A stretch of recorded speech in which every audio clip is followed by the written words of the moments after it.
अस्सलाम वालेकुम जी की हाल चाल ने सारे ने। आज नी वीडियो नॉर्मल रूटीन तो हट के बहु खास है। घोड़े ना शौकीन कौन कौन है जरा अपना तारुफ कराओ। ई शौक बहु कीमती ते खास है। मिडल क्लास बंदा ते एक घोड़ा ते उसनी खुराक भी अफोर्ड नहीं कर सकना। इस वीडियो विच तुसी गांव देहात ने कुदरती माहौल ते आवाज़ां महसूस करो ते कमेंट बॉक्स विच दस्यो केड़े केड़े जानवर ते परिंदियां दी आवाज़ां रिकॉर्ड होईयां वीयां।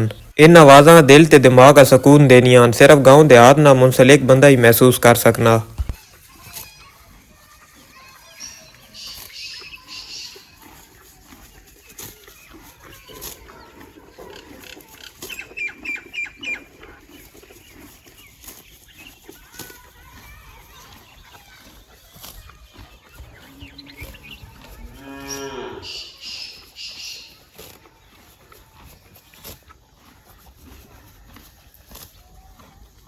अस्सलाम वालेकुम दोस्तों, आज असी गिराई नी खूबसूरत सड़क ते आए हैं जिथे हर पासे मूंगफली ने खेतन की हरियाली है। मौसम भी कमाल है ते पिछे अड़े यार दोस्त भी खले ने ते मोटरसाइकिल भी सेट ने। अज नी वीडियो ना पूरा स्वाद आने वाले वे वीडियो नाल जुड़े रहो।